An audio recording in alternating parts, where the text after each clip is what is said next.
What does real equality look like? Up the inside! Gutierrez takes the lead from RXR. Oh, it's rolled! Oh! What does real equality sound like? Oh, massive hit! What does real equality feel like?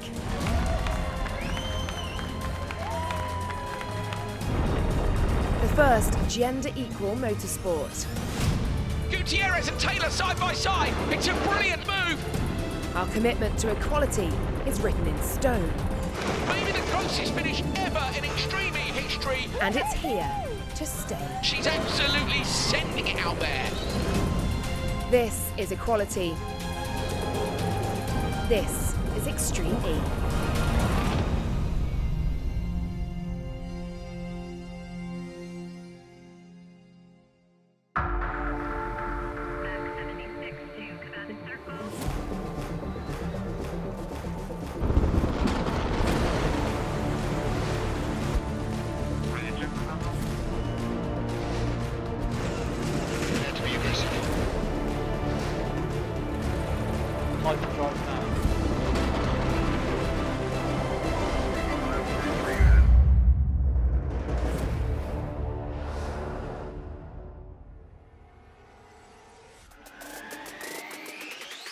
Hello and welcome to Electric Odyssey.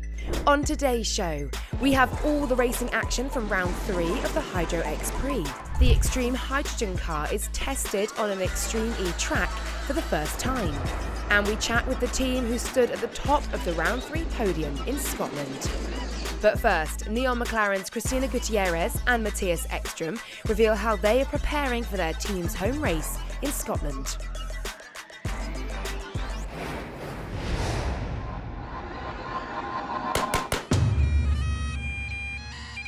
Coming back to Scotland, I love this race. Last year we did well. We won one of the races, so we are quite confident. We will have some tests before the race and it will be super nice. I think racing in your home country will always have a special meaning. It's always exciting for everybody. It's closer, shorter travel, so that comes with, for sure, some advantages. I think the Scottish weather proves less grip in general. You know, when rain comes and the mud and stones and all this, that's a different type of racing. There's a little bit of side-by-side going on through that narrow section down the end. Contact and a roll! Absolutely huge crash! As the champions say, it's extreme and it's extreme. That's why we race like this. I think in Saudi we were quite happy with the performance of the team because we were new all together. It was the first time that Matthias drove with me. Yeah, we came very close in the first race. We were battling for the win. On the Sunday race, it was again very close. We didn't make it to the final, so that was a bit disappointing. But the positive thing is we feel we have a good team. It was a nice battle with Michaela. I knew that Michaela is one of the fastest drivers in the championship and we finished second, but I have the feeling that we won together. It was nice to see two women fighting for the victory. We will try to win the next time. The latest EY Sustainability Report recognised Christina Gutierrez as the fastest female driver through the Continental Traction Challenges in 2023. Yeah, it was super nice to see because I didn't know. When I rode, I was super proud of myself because it takes a lot of time to be on the wheel with the best drivers in the world. I will keep learning, I will keep pushing, and I want more. Matthias is a special guy. He's very funny and I feel super comfortable with him. He's one of the best drivers at the moment, so I am very happy to be with him. I said it to many in the teams and also people outside that I think Christina is one of the biggest raw diamonds I've been with. Christina looks like she understands my style, or she pretends, I don't know. We will figure out more. I know.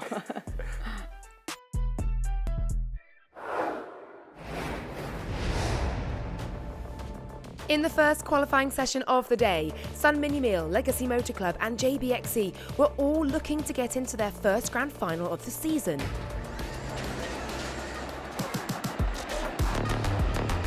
You know, a hyperdrive immediately for three of the drivers, and you can see O'Donovan hasn't used his. It's Molly Taylor on the inside, trying to come all the way around the outside for Sun Mini Meal. It's Timo Scheider, goes through the deep water. He's on the inside.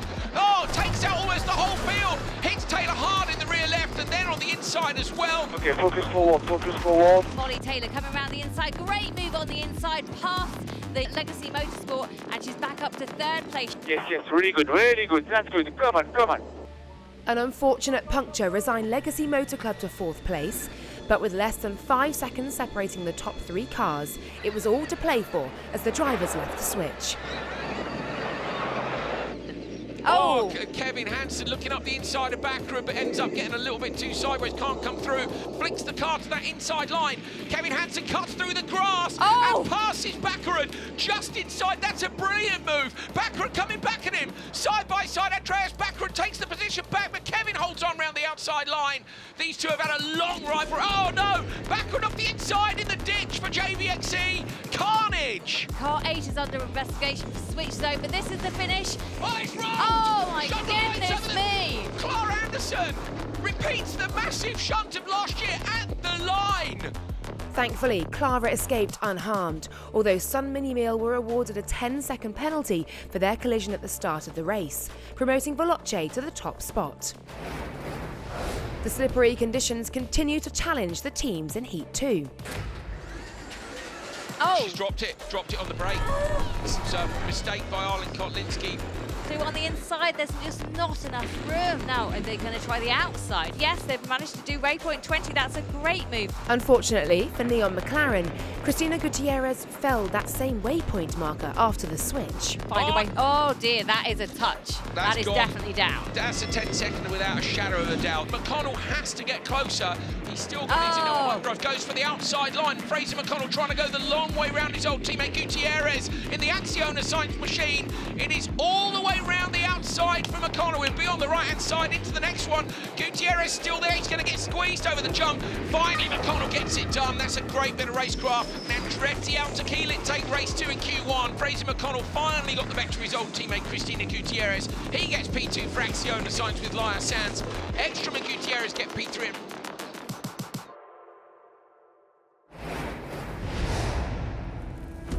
At the end of Q1, Andretti Autokilat and Eon Next Veloce Racing were in a strong position to reach the final, with both teams winning their respective heats.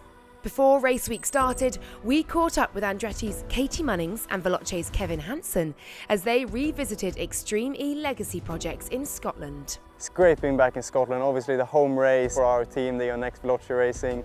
I think a beautiful location because it's an old coal mine turned into a future hydrogen location, which is a great message to just show that the world is moving forward.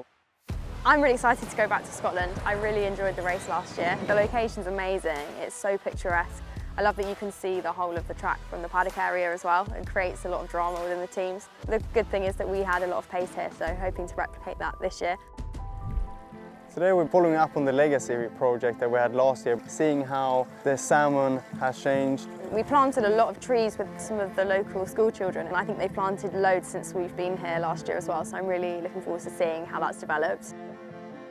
I have noticed over the years that the temperature in spawning tributaries is increasing. I took a reading in the spawning tributary the other day. It was 20 degrees. If it gets to 23 degrees, juvenile salmon are more agitated, it's more likely to be predated upon. In a tributary where you've got tree cover, you've got shade. Shade cools the water. But trees do more than that. Trees provide stability. They are nice places for juvenile fish to hide in. They're a place of safety. We have had an education project here for many, many years. So we've now got young people from the local schools helping us to plant trees on the riverbank. Katie and Karen were the drivers that came last year, so the kids remember them and they had such a good time with them. Where we're planting the trees at the Croyt Water, a lot of kids go there in the summer, they swim in that water, so it's part of looking after that for the kids. Today was really exciting because we got to see new trees and how the growing process goes. One group would be outside here planting trees, and inside you would be soil, poke a hole in it and put a seed in. It's also good to save trees because trees breathe in carbon dioxide and breathe out oxygen, so we help each other. Salmon are in crisis just now, and it's a sad thing that we are potentially going to lose one of the 4 iconic species that exist in Scotland. For us, it's a great place to raise and raise awareness about sustainable energy. I think one of the great things about the legacy project that we have here in Scotland is that such a simple thing as planting a tree helps to protect and cool down the waters where the salmons are stationary. I think the children are the future. I find it really inspiring to speak to them because they're so passionate, they're so involved, they're so enthusiastic. I think it's really important to show them the positive steps that we're trying to make, and hopefully then that gives them the right energy to kind of be the flag bearers for the future.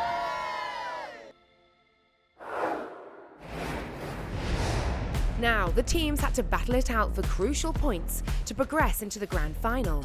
And it quickly became a 3-horse race for the lead in a messy first lap with a lot of contact between the cars. Kevin slides up the inside backward into the back of him. Wowee, look at that. Veloce just by the side, and JBXE just coming through. The waypoint is going to be missed by Veloce. They've been pushed out. With Kevin Hansen missing the flag, it resulted in a 5-second time penalty for Ion Veloce. So he was fighting for the position back with a lot of bodywork flying around.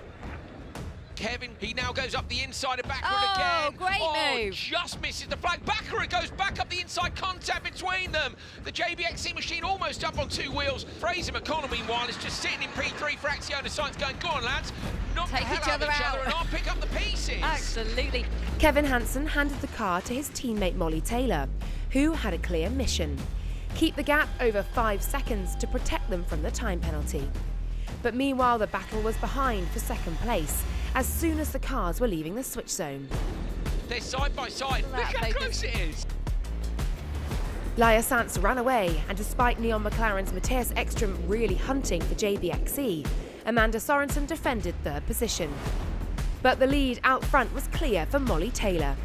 2 qualifying wins, putting them directly to the grand final. Molly, what a job.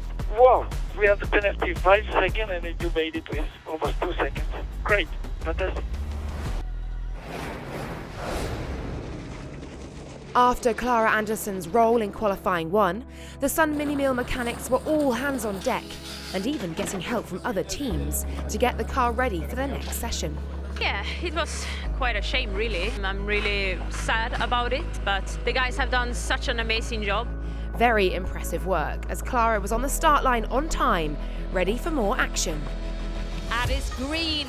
Everyone using their Renault Hyperdrive off the start line. You can see that yellow Sun Mini Mill car taking the inside line. Aggressive from Kristoffersson, moving across from P2 to the inside line, put the car up on 2 wheels.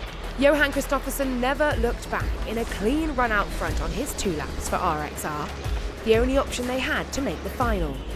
Clara Anderson brilliantly kept her pace in second, and Gray Ledbetter well defended the pressure of Katie Munnings at her tail. But an unfortunate mistake made Legacy MC lose time in the switch. To reverse in the switch phase to get out of it, I won't get it if I just drive. A decisive position change that would help Andretti Altekilat to make the final cut. With the teams so tight on points, every position counted. Rosberg X-Racing went from last in qualifying 1 to first in qualifying 2. And in a tiebreak with JBXE and Sun Mini Mill, Michaela Arlen-Kotlinski beat her rivals with a faster Continental Traction Challenge, putting RXR in the grand final. So it was Eon Next Veloce Racing, Axiona Science, Andretti Altekilat and Rosberg X-Racing who would fight for victory in the first grand final of the Hydro X-Prix.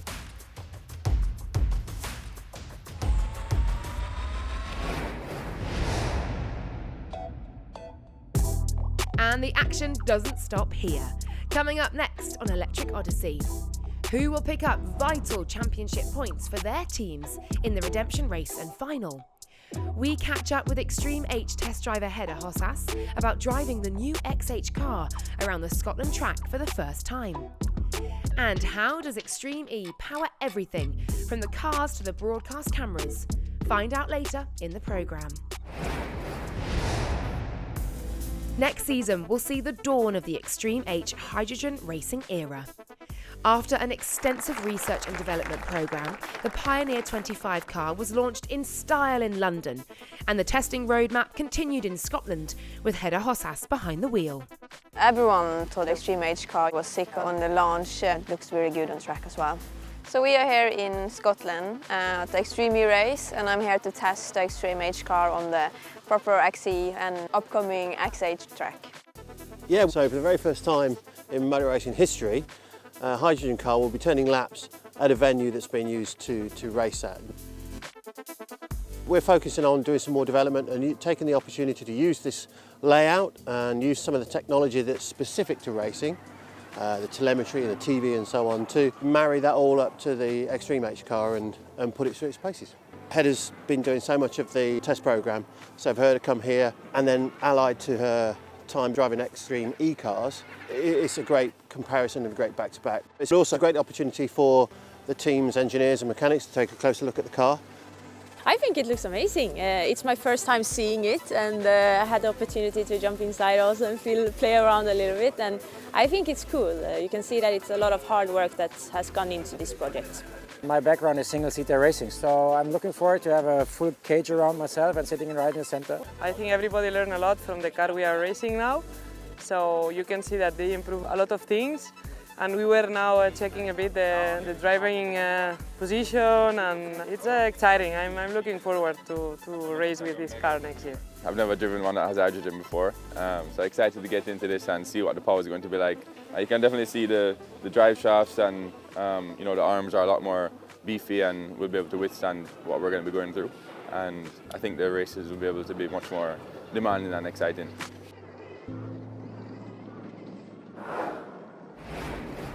Despite a valiant effort from the mechanics to rebuild the Sun Mini Mill car after qualifying one, the team were resigned to the redemption race. They were joined by Legacy Motor Club, Neon McLaren and JBXE as they aimed to rescue some precious championship points. Problem for Neon McLaren, but Neon McLaren are out of this race. Something fairly catastrophic's gone wrong there. That's a nice move. Patrick O'Donovan slots up the inside of Timo Scheider. Proper scrap with Scheider. Patrick O'Donovan, he's properly going for it, hooks the wheel on the grass. He's almost there, but Sorensen manages to shut the doors. Inside goes Amanda Sorensen into the right hander. This flag's been down a few times. O'Donovan makes the cut back and makes the pass. We have got Scheider all over the back of Amanda Sorensen, almost into the back of Amanda Sorensen. She goes over the crest. The rear end of the JBXE machine is pretty loose. It's costing Sorensen time. Scheider goes through with a bit of contact. Car not driving. I can try a reset. O'Donovan with a great drive, nice passing. He hands over now to Ledbetter. They are back racing now. Ray Ledbetter against Clara Anderson. The door is open. Will she be able to close it? She's on the other side of the car, so she won't be able to do that. Gray Ledbetter is coming down the hill for Legacy Motor Club to take what is their best result this season. They take the win in the redemption race here in Scotland, and P2 goes to Clara Anderson and Timo Scheider. Yeah, well done. The setting of the Hydro X-Prix not only provided a poignant backdrop for the sport, but also raised awareness of climate change and global solutions. This restored former coal mine is set to transform into a pumped storage hydropower plant and wind farm. Therefore, the environmental theme for this race location was energy, a field in which Scotland and Extreme E are pioneers. Scotland's part of a whole collection of Northern Hemisphere land areas that are experiencing steep warming, and the Northern Hemisphere land areas are warming so much faster than anywhere else on the planet, but also seeing a shift in rainfall. We're seeing more rainfall delivered in shorter periods of time, and that imposes a great stress on the environment, and we expect that trend to continue way out until the end of the century. The reason that we have climate change is because of carbon emissions, because of energy and transport needs. Solving the climate problem at source requires us to generate energy in a different way, and through renewables in the case of electricity. And we're proud to say that in the case of Extreme E, our race site has 100% of its needs met with renewables. So we've got behind me the Enoa hydrogen fuel cell that's powering the site, along with the solar panels that are on the floor. The Extreme E paddock power setup is a world first. The primary sources of energy on the site comes from the solar panels and the Enoa hydrogen fuel cell. The energy generated from those two sources is stored in the batteries that are on site before it goes out to the whole site, powering the Extreme E cars in the garages, catering, hospitality, event control, race control. The rest of the site energy for the broadcast infrastructure comes from solar-powered systems into the batteries. And then we've got live monitoring, and it helps us, A, see if there's any problems, and also future-proof the event because we understand where the energy demands are going to grow. Beyond 2024, the innovation will continue, with Extreme H ready to thrill fans for Season 5, with a new generation of hydrogen-powered race cars. I think everybody should be excited about Extreme H. This is the future of sport, entertainment, and the way that we can do this with extremely low or no impact on the environment. Hydrogen brings a significant advantage compared to direct electrification for all of these events. It allows the vehicles to run potentially longer range and have greater torque in the vehicles themselves. People are always going to be wanting to see how we can push ourselves further, faster, harder. But to be able to do this now with a zero-emission narrative is fantastic, and that's what Extreme H will allow us to do. Scotland's one of the elite club of countries that produces an enormous amount of its electricity needs through renewables. In 2021, 97% of its electricity needs came from renewables. And by 2050, its hopes are to decarbonise the energy needs completely. Scotland serves as a magnificent example that in a short space of time, with talent and skills and resource, you can solve the energy problem. In a repeat of the Round 2 Desert X-Prix Grand Final, Andretti Oltakila, Ion Veloce and Acciona Sainz were hoping to knock RXR off the top spot in the championship fight. With visibility proving difficult during qualifying, being the first car out of turn 1 was crucial. A lot of wheel spin, an immediate Inoa hyperdrive for everyone. Great start on the inside for Elias Sands. Timmy Hansen coming out wide, going to make the cut back towards the inside line. Doesn't look like there's room for him to be able to sneak along though. RXR on that inside now. Taylor moves to the apex. She gets the whole shot. Hansen trying to get past RXR on the inside line, but Elias Sands is around the outside of Arlen Kotlinski. Arlen Kotlinski into Elias Sands. Timmy might be able to take advantage here. The RXR machine looks like it's crabbing up the road. Maybe a broken rear right on that from the contact. It is. Your rear right wheel seems broken, Michaela. So it's a disaster for the championship leaders. They have heavy damage at the start of the race. Timmy Hansen's got good exit speed here. He's underneath the rear of the Acciona Sainz machine, pulls out to the right-hand side. Hit your marks, close it up, Timmy, close it up. He's closed down that gap because, of course, Sands was in that battle with Taylor. Oh, contact as Andretti go up the back of Sainz, and you can see there's damage to that Acciona Sainz car. It's just bodywork, it peels away. But how much will that damage both of their chances to win this race? Hansen trying to go round the outside, down the inside. He's trying to find any way he can through this. Watch out for the RXR machine. It should be on track somewhere here, and he runs into the back of the Acciona Sainz machine again. The Andretti Oltakila machine goes around. There was a downed flag there as well. The RXR machine was in the mix. You could see from the flags on the map they were coming up. So I wonder if that potentially caught Elias Sands out. She moved across. He tirado la bandera porque me ha dado fortísimo, No he podido girar. It was Fraser McConnell's turn in the Acciona Sainz car, and the Jamaican wasted no time in hunting down Kevin Hansen's Veloce. The gap is now 1.9, so the Jamaican is on the chase for Acciona Sainz. But despite his best efforts, he couldn't close the gap, and Kevin Hansen guided the Veloce past the finish line in first place. It is a win for Kevin Hansen and Molly Taylor in the Veloce. Okay, come on, good job, mate, good job.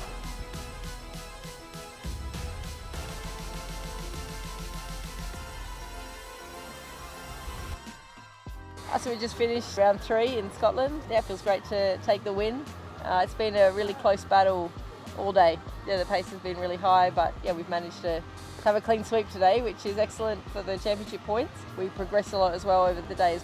We kind of swapped our strategy around for this day where Molly was starting, and I think she's done a great job. She took both her starts, which is key in this type of sporting format. Unfortunately got pushed around in the first one, but we were able to bounce back with our speed. Overtaking, you did one, I did one. We were there when the other got the penalty. Second race, overtaking again, and really bringing it home. And in the final, just a great execution, I think, throughout to manage a good speed, having the gap all the way through, and traction challenge in a bag. 2 heat wins, points there. Just a great day. The conditions changed quite a lot actually over the day. It was still pretty damp this morning and there was a bit more watering on the track. The visibility was really tricky in the morning. The grip got better sort of as the day went on, but then the track evolution started to get rougher and tricky from that side. The Racing Extreme E, every time you go out for a race, you're going to have different conditions one way or the other. So you've just got to try and, I guess, predict how you think it's going to go and try and keep chasing the track and having an idea, trusting your engineers, trusting what your thoughts are and committing to that and hoping that it pays off. You never really know when you go to a new track and when it's been a 5 months break, how it's going to be. But I'm really excited that we were able to learn from what we have done in the past on races and testing to really, come in, execute well. It's just a great atmosphere here, up here, and everyone's so friendly. So it all adds together to good positive spirit, which I think, we take with us into the race as well. I mean, we've had our celebration on the podium, so yeah, it's nice to sort of take that moment and enjoy it. But yeah, the exciting thing is we get to do it again tomorrow. And that's why we're here, to try and keep winning. So we're fully focused on that.